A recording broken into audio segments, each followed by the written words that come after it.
Let's examine the animation layer node. In this scene we should have a yo-yo animation, lesson 12. So let's go ahead and select one of these layers that make up what we're seeing here.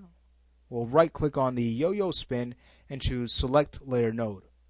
Now over to our right in the channel box we see we have the ability to mute a layer, solo it, lock it, even ghost it and control its ghost color, set it to additive or override, and even control the state of the pass-through.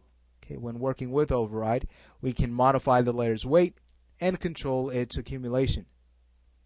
Now, a majority of these are of course displayable, meaning that we can change their state. If we wanted to, we can mute this layer, putting in a value of 1, but what we cannot do is animate that change. But we can animate the weight if we'd like.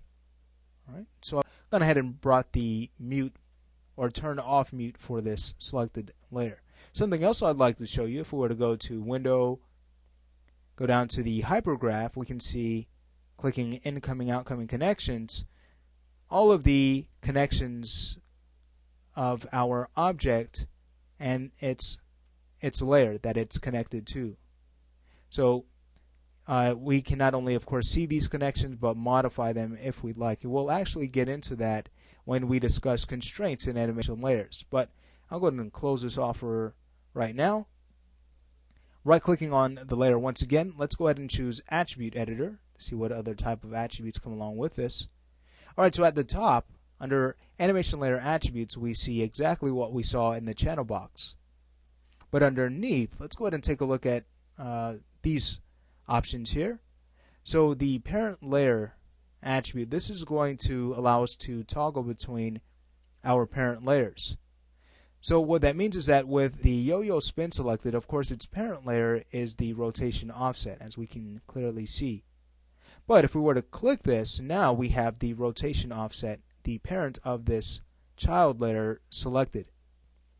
And we see that if we were to click that arrow once again, that will take us to our base animation level. Now, we also saw that a few of these have been checked off when we switched our node.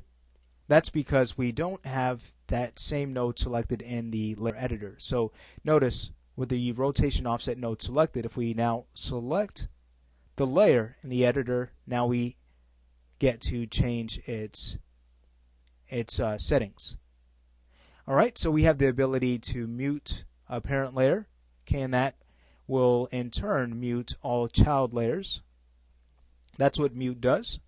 Now if we were to ever solo a parent, you'll see that that will not affect the solo state of the child, nor the mute state of the child. But if we go ahead and mute a parent layer, that mutes the child as well.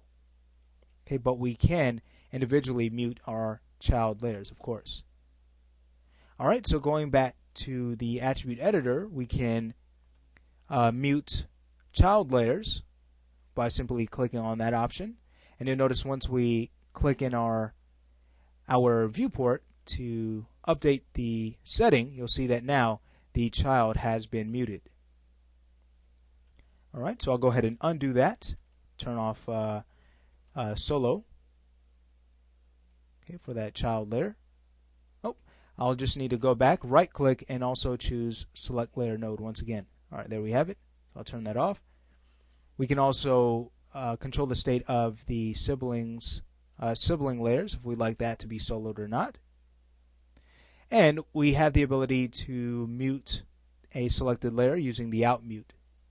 And again, when this is turned on, we can see that if the parent is muted, then the child is going to be as well. Alright, I'll undo that to go back and turn off out mute.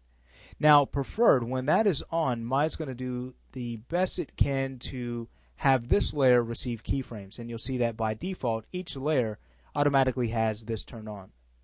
We could also select a layer as well, which will allow us to either see it or not see it in the time controls or in the graph editor. And then if we like, we can collapse layers as well. Now the foreground and background weight. This is really nice because the foreground weight, this works with the animation layer editor's weight. Okay, so to show you this, if we were to go to our position offset, right click and select its node, notice if we go to about a point where the yo-yo is down, let's say frame 63, if we were to control that 4 weight, notice that's going to control the state of the this object's layer. Okay.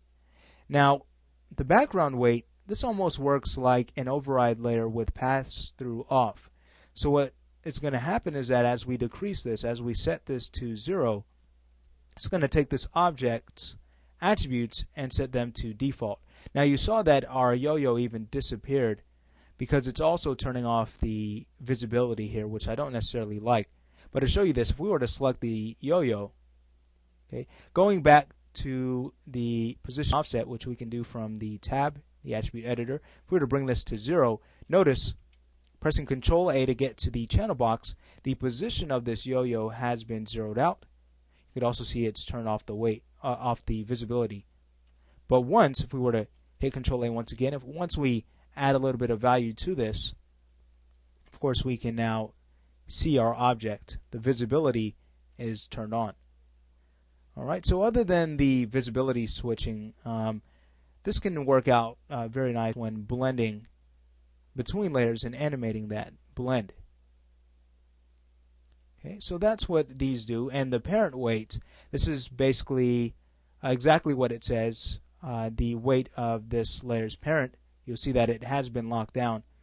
But again, it's just showing us the state of our parent. So it's a visual cue for us. Alright, lastly, let's go ahead and expand the extra attributes just to see that we have the ability to activate or deactivate the ghosting of this object and even control its ghost color underneath the extra attributes. Alright, so that is the animation layer node, okay, which again gives us more control over the state of our layers.